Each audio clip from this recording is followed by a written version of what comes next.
وش خيط ولا الإنسان حلق مو والهيمس مو قولون Aslında İsa ve halkı dün suyun botu diş. Sak yaşa ginavat. Sak yaşa ama son hakikaten tavuk şu duşlular bu şu cüdat. Sonra şit yaşma ginavat. Şit yani diyor şana. Sonra on status ya guş gidiyor. Şedek giyimde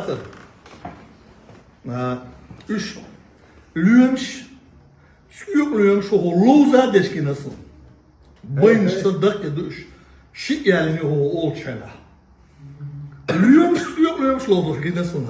شو يعني والشيء شو يعني الوجه؟ هاي هاي. طول وش أنا إيش تور؟ كي حالك يا سونيا؟ كي حالك ما روشي قاعد يخبروه. يو خون يا هو كروشي حال وضوء. قو يا لينا الخزية. قو يا لينا الخزة كروشي ده أصلا استعكاش تاني استلقى. Hindistan çok yakın. Çok o taş ağzında su var, şana dün taş ağzında özümdü. O sene dün de çok yıkış. Böyledir bu zaten. Ne çözülür? Bu kok yani açıldı yani. Neyse de zaman olmadı. Su da hava siz kalsın kadar.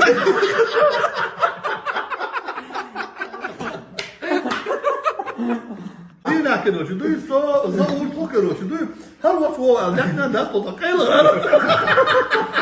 Bani diyorum elbette hayır. Hayır. Bani diyorlar, getir şey sadece.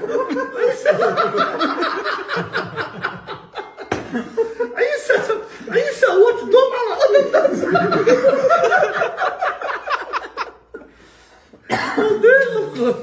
سلطان صوت بس تجدوا خدوا يحاولوا تجيز يعني اللي جاب بورصة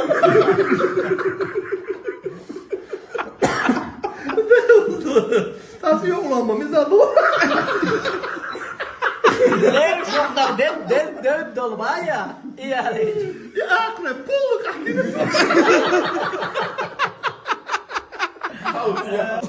حنا ميزان بعقم بزتوقع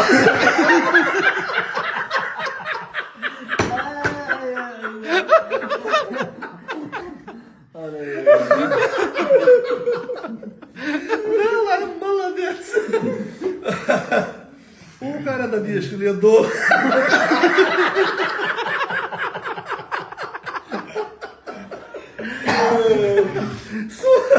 Naš je dobiš, takar ovo stavljaš.